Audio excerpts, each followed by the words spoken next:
I stood in the gleaming lobby of Cascade Tower, adjusting my portfolio case and trying not to let my nerves show. The floor-to-ceiling windows overlooked downtown Portland, and I could see the Willamette River snaking through the city below. This was the biggest contract I'd landed yet. A product launch party for a major tech company, and they'd hired me to design all the event graphics, from the welcome banners to the presentation slides. "Miss Carter?" A woman in a sharp blazer approached me. "We're ready for you to start setting up in the ballroom." I followed her through the marble corridor, my heels clicking against the polished stone. The ballroom was already buzzing with caterers and event staff. I was directing my assistant to hang the welcome banner when I heard a voice that made my blood freeze. "Evelyn?" I turned slowly. Richard stood 15 feet away, his face pale beneath his tan. He was wearing an expensive suit, a company badge clipped to his lapel. VP of Product Development, it read. This was his company, his launch party. I hadn't known. The contract had come through an event planning agency. "Richard." I kept my voice steady and professional. "I didn't realize this was your event." He walked closer, and I could see the shock in his eyes as he took me in. The tailored dress that actually fit my post-pregnancy body, the professionally styled hair, the confident posture. His gaze dropped to the portfolio in my hands, then swept the room, landing on the banner with my studio's name in the corner. Evelyn Carter Design Studio. You're the designer they hired? That's right. Now, if you'll excuse me, I need to finish setup. The event starts in 2 hours. I turned back to my work, my hands trembling slightly as I clipped another banner to the display stand. Behind me, I heard him exhale sharply, but he didn't say anything else. When I glanced back a minute later, he was gone. My assistant, Maya, touched my elbow. "You okay? You look like you've seen a ghost." "Something like that," I murmured. "Let's focus on getting this perfect. We've got a reputation to maintain." But as I worked, I couldn't help thinking about the last time I'd seen Richard, 18 months ago, a lifetime ago. It had been January, the kind of cold that seeps into your bones. I remember standing in our apartment, my hand resting protectively on my barely visible baby bump, while Richard paced back and forth like a caged animal. "You can't be serious," he kept saying. "You can't be serious." I'd just told him I was pregnant, 3 months along. We'd been married for 2 years, and while we'd never explicitly planned for children, we'd never been careful either. I'd thought, hoped, he might be happy, or at least okay with it. I was wrong. "Richard, I know this is unexpected, but..." "Unexpected?" He whirled on me. "Evelyn, we talked about this. I told you I wasn't ready for kids. I'm up for promotion. This is the worst possible timing." "We never actually decided not to have kids," I said quietly. "And you know I've always wanted..." "Well, I don't," his voice rose. "I look at you now, already getting fat, and I can't do this. I won't do this." The word fat hit me like a slap. I was barely showing. I'd gained maybe 5 pounds. "What are you saying?" My voice came out smaller than I intended. "I'm saying I don't want this baby, Evelyn. I don't want any of this." He gestured vaguely at me, at the apartment, at our life together. "You've ruined everything. You're needy, you're clingy, and frankly, I can't even stand to look at you anymore." I felt tears burning my eyes. "Richard, please, we can figure this out. We can." "There's nothing to figure out." He pulled out his phone. "I've been seeing someone else, someone at work, someone who actually understands my career, my goals, someone who doesn't trap me with a baby I never asked for." The room tilted. I gripped the back of the sofa to steady myself. "You're cheating on me? Don't make yourself the victim here." His voice was cold now, clinical. "You did this. You got pregnant to trap me, and it backfired. Melanie actually respects my choices. She's not desperate like you. I didn't get pregnant on purpose." "I want you out," he said flatly. "Tonight. This is my apartment. My name's on the lease. Pack your things and go." "Richard, I'm pregnant. I don't have anywhere. That's not my problem." He was already texting someone, probably Melanie. "And honestly, that baby probably isn't even mine. You've always been suspicious, always needing reassurance. Classic cheater behavior, projecting." The accusation was so absurd, so cruel, that I couldn't even formulate a response. I'd never even looked at another man. I'd been completely faithful, completely devoted, and he knew it. "Get out, Evelyn. I'm changing the locks tomorrow morning, and if you try to come back, I'm calling the police. I'll tell them you're harassing me." I stood there in shock for what felt like hours but was probably only minutes. Finally, I went to our bedroom, my hands shaking so badly I could barely zip my suitcase. I packed clothes, toiletries, my laptop, everything else, everything we'd built together, would stay here. I didn't have the strength to argue. When I came back out, Richard was on the phone, laughing at something the person on the other end said. He didn't even look at me as I walked to the door. "Wait," he said suddenly. I turned, hoping he'd changed his mind, that he'd realized how insane this was. He held out his hand. "Give me your key, and your credit card, the one on my account." Numbly, I removed both from my purse and placed them in his palm. He took them without a word and returned to his phone call. I walked out into the freezing January night with one suitcase, my purse, and $37 in cash. My phone had been on Richard's family plan. He'd probably cancel it by morning. My car was in his name. He'd probably report it stolen if I tried to take it. I had nothing.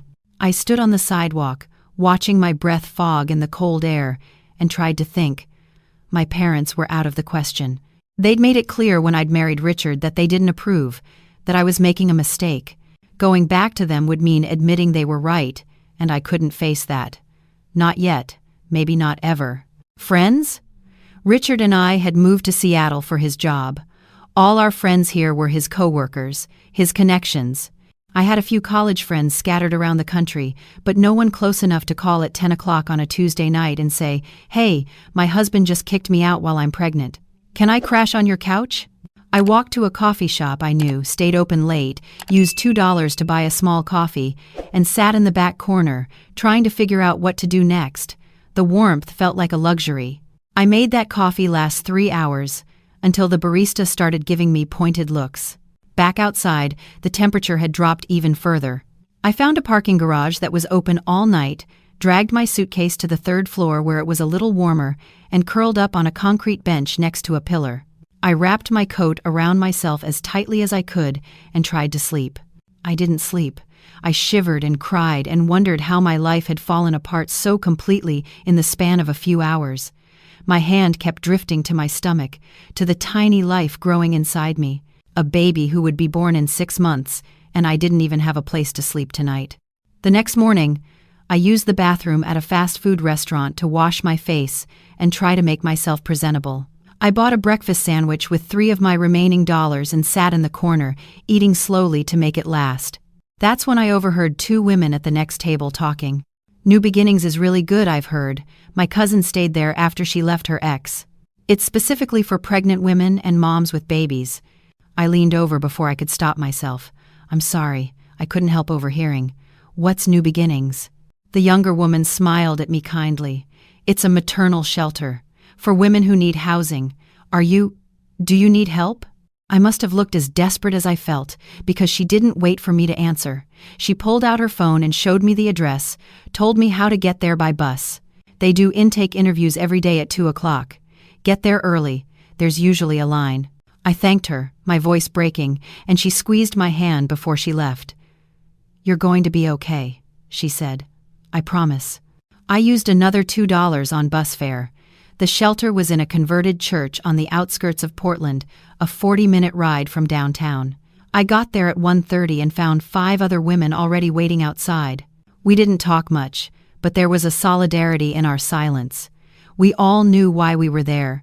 At 2 o'clock sharp, a woman in her 60s with silver hair pulled back in a neat bun opened the door. "Ladies, come in.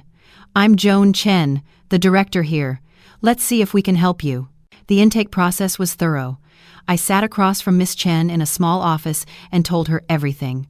About Richard, about being pregnant, about having nowhere else to go.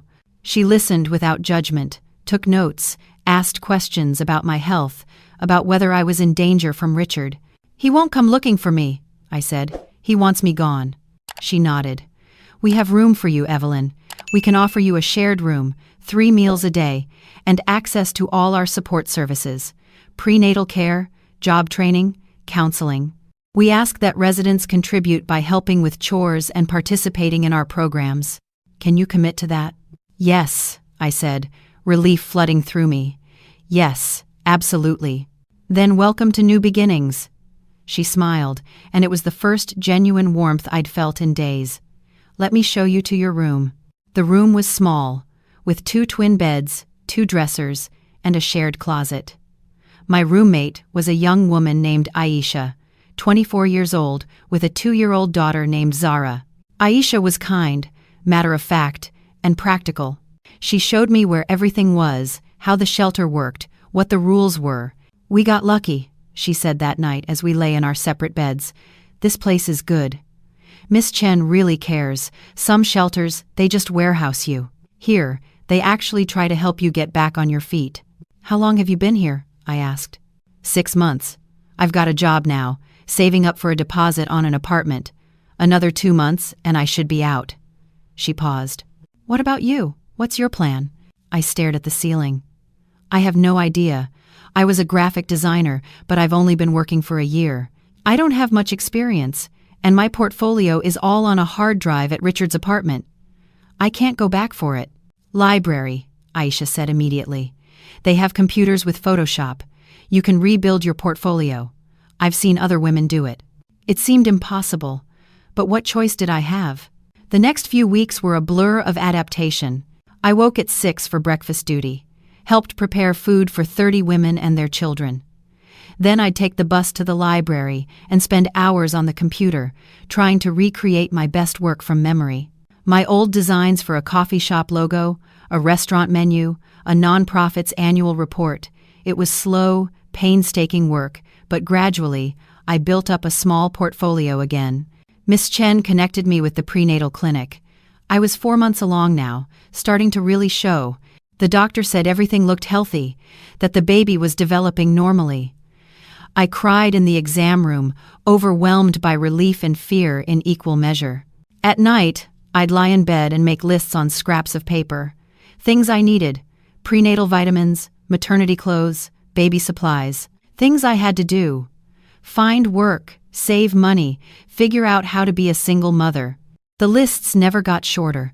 Every item I crossed off, 2 more appeared. Month 5. I was visibly pregnant now, my body changing in ways I couldn't hide.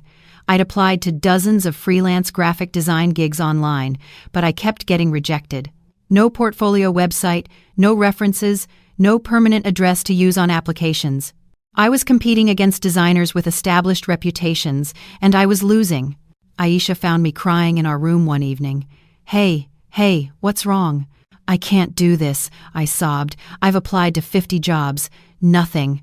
The baby's coming in 4 months. And I have nothing. No job, no apartment, no plan. What kind of mother am I going to be?" She sat next to me, rubbed my back. "You're going to be the kind who keeps trying. That's all you can do. Keep trying." The next day, I was helping Miss Chen reorganize the supply closet when someone knocked on the office door. A man in his mid-30s, wearing jeans and a flannel shirt, with kind eyes behind wire-rimmed glasses. "Joan, do you have those intake forms for—" "Oh, I'm sorry, I didn't realize you had someone in here." "Owen, this is Evelyn. Evelyn, this is Owen Martinez. He's our social worker here." Owen smiled at me. "Nice to meet you. How are you settling in?" "Fine," I said automatically, even though it wasn't true. He looked at me for a long moment, and I had the uncomfortable feeling he could see right through me, but all he said was, "If you ever need to talk, my office is down the hall. I'm here Tuesdays, Thursdays, and Fridays." I nodded, and he left with his forms. Miss Chen smiled knowingly. "Owen's good people. He's helped a lot of our residents. You should talk to him." I wasn't sure why I needed to talk to a social worker. I wasn't on drugs. I wasn't in an abusive situation anymore. I just needed a job. But the following Thursday, I found myself knocking on his door. "Evelyn, come in." He gestured to a comfortable chair across from his desk. "What's on your mind?" I hadn't planned what to say, but suddenly it all came pouring out. About Richard. About being pregnant and alone. about the constant rejection from jobs, about feeling like I was drowning and couldn't see the surface. Owen listened without interrupting. When I finally ran out of words, he leaned forward. "Can I share something with you? When I was 22, my dad kicked me out of the house, told me I was worthless, that I'd never amount to anything. I lived in my car for 3 months, showered at the gym, ate ramen for every meal. I thought I'd never crawl out of that hole." I looked at him in surprise. He seemed so put together, so stable. "But here's what I learned," he continued. "Rock bottom isn't the end. It's the foundation you build on. You're at your foundation right now. It feels terrible, I know. But every small step you take from here is progress. And you're taking steps. You're at the library rebuilding your portfolio. You're going to prenatal appointments. You're asking for help. That's not failing, Evelyn. That's surviving." Something loosened in my chest. "It doesn't feel like enough. It's enough for today. That's all you need to worry about. Today. Not 4 months from now, not next year. Just today." I left his office feeling lighter than I had in weeks. That evening, I went back to the library with renewed determination. I applied to 10 more freelance gigs, including one for a local coffee shop that needed a menu redesign. The pay was only $150, but I poured everything I had into that proposal. 3 days later, they chose me. $150. It wasn't much, but when I got that payment, I sat in the library and cried. It was the first money I'd earned since Richard kicked me out. Proof that I could do this. Proof that I wasn't worthless. I used $50 to buy a basic maternity wardrobe from the thrift store. Another $50 went into a savings account I'd opened at the shelter's partnered bank. The last $50 I spent on art supplies. If I was going to be a designer, I needed to be able to sketch, to prototype, to show clients something tangible. Month 6. My belly was round now, the baby active. I'd feel those little kicks during meals, during the bus rides to the library, during the long nights when I couldn't sleep. I'd put my hand on my stomach and whisper, "We're going to be okay, I promise." I'd completed 3 more freelance jobs. My reputation was growing, slowly. A designer who could turn things around quickly, who listened to client feedback, who was reliable. I had $400 in savings now. Not nearly enough for an apartment deposit, but it was something. Owen and I had fallen into an easy friendship. He'd stop by the shelter dining room during meals, sit with Aisha and me, tell terrible jokes that made Zara giggle. He never pushed, never pried, just offered steady, quiet support. He'd bring me printouts of job listings, information about childcare assistance programs, resources I didn't know existed. "Why are you so nice to me?" I asked him once. He looked surprised. "Because you deserve kindness. Everyone here does." Month 7. I went into labor 3 weeks early. It was 2 in the morning when the contractions started. Aisha woke up to find me gripping the bed frame, breathing through the pain. She got Miss Chen, who called 911. The ambulance ride was a blur of pain and fear, and the constant thought, "It's too early, it's too early." At the hospital, they got the labor under control, gave me medications to stop the contractions. "False alarm," the doctor said, but the baby was in distress, heart rate fluctuating. They kept me for 3 days of observation. Owen came to visit. I don't know how he found out, but he showed up with a book and a container of soup from the shelter kitchen.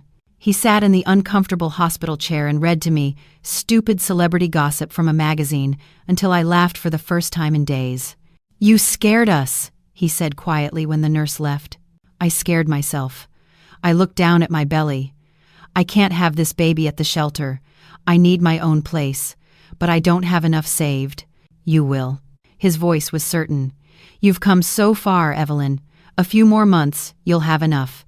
And until then, you're safe. That's what matters."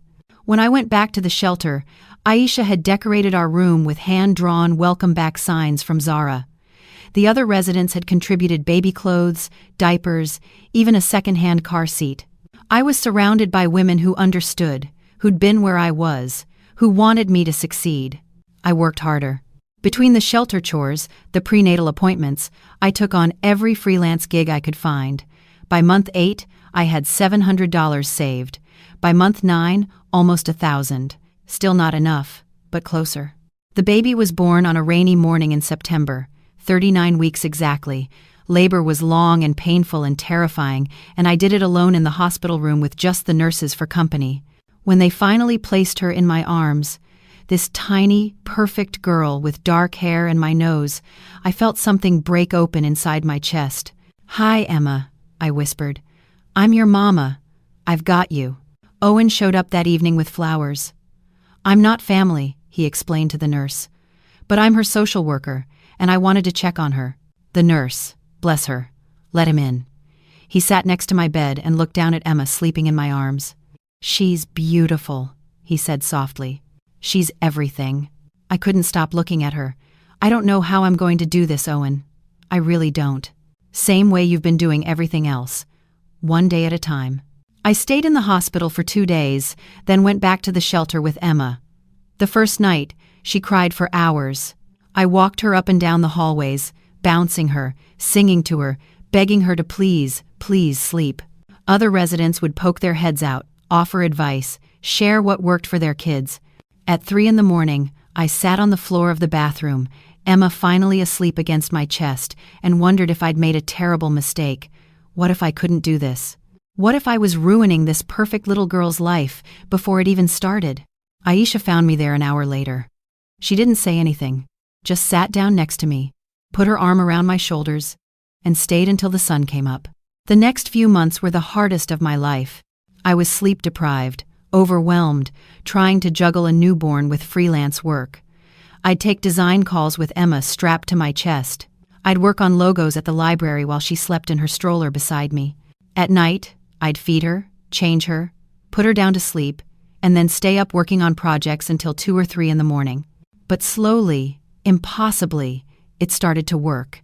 My client base grew. I was getting referrals now, people recommending me to their friends and colleagues. By the time Emma was 3 months old, I had $2,000 saved, enough for a security deposit and first month's rent on a tiny studio apartment. Miss Chen helped me find a place. It was small, barely big enough for a bed, a kitchenette, and Emma's crib.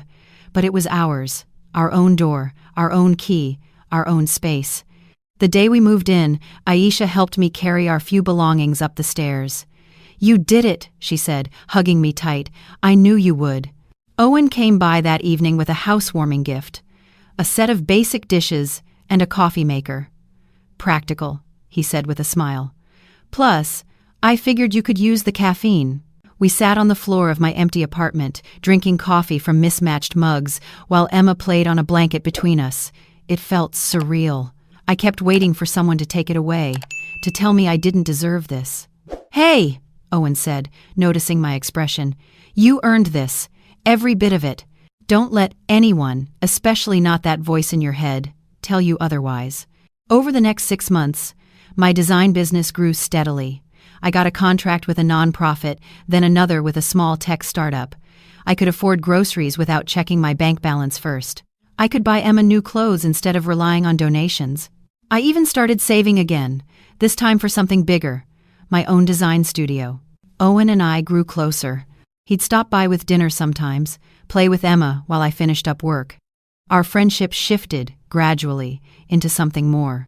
The first time he kissed me, Emma was 8 months old, and we were sitting on my apartment floor assembling a bookshelf I'd bought from IKEA. "I've wanted to do that for months," he admitted, pulling back. "Me too," I said, smiling.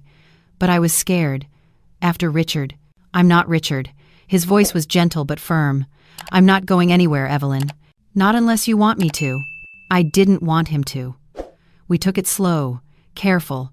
He never pushed, never demanded. He fit into our life like he'd always been meant to be there.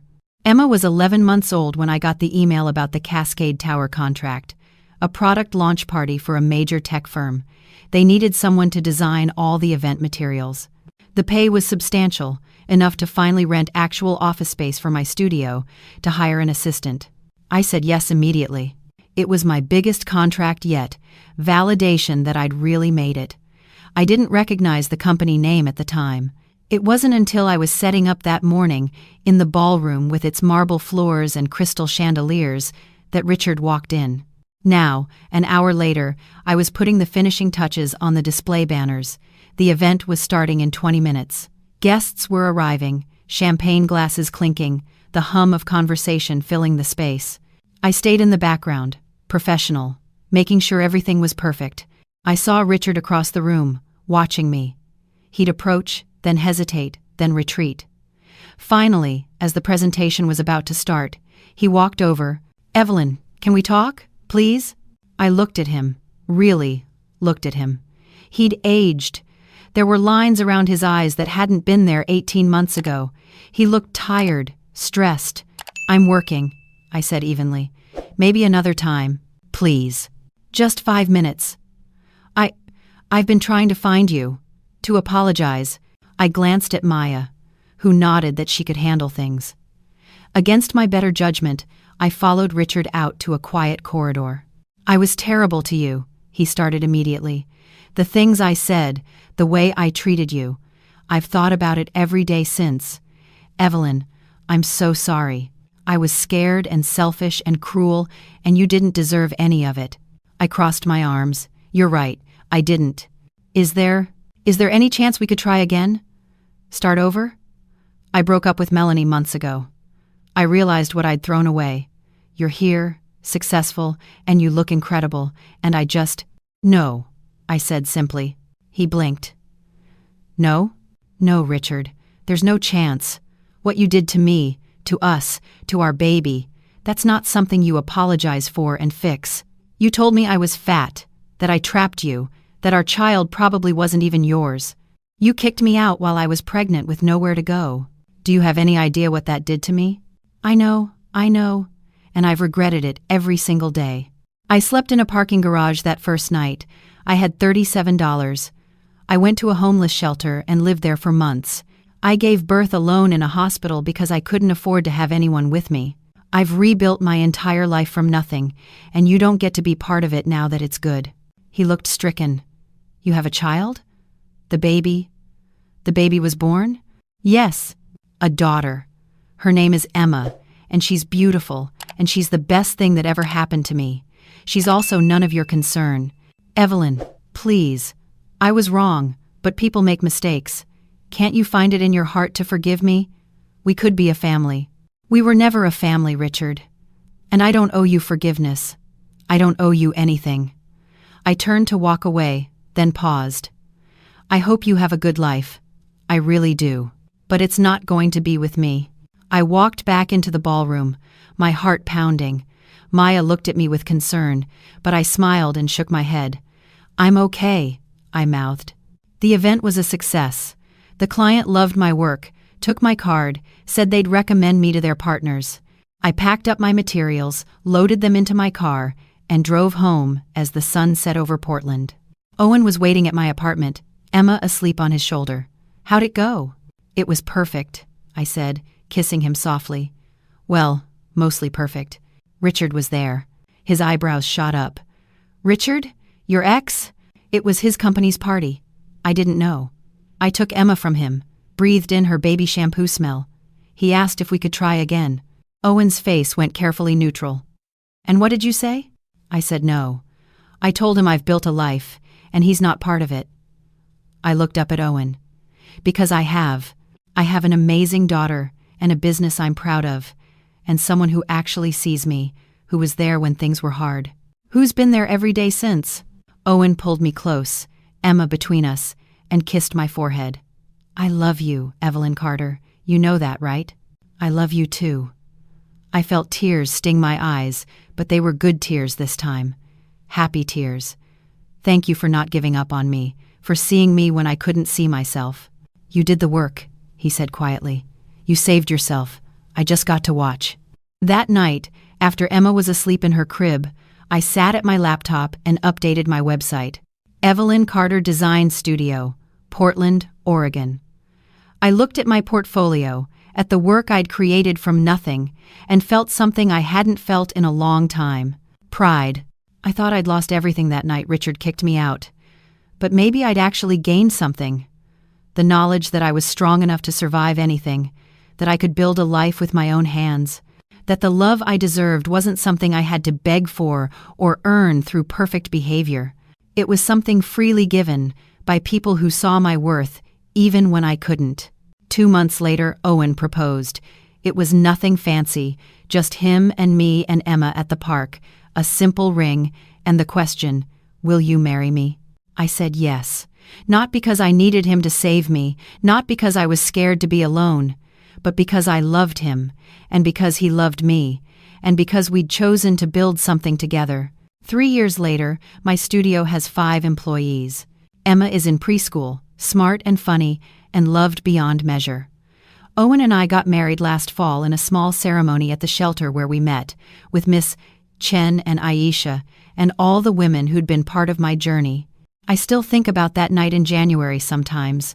The cold, the fear, the absolute certainty that my life was over. But it wasn't over. It was just beginning.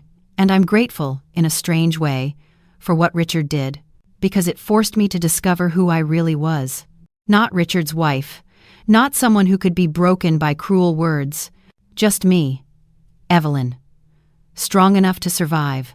Strong enough to build. Strong enough to love and be loved in return. And that, it turns out, was enough.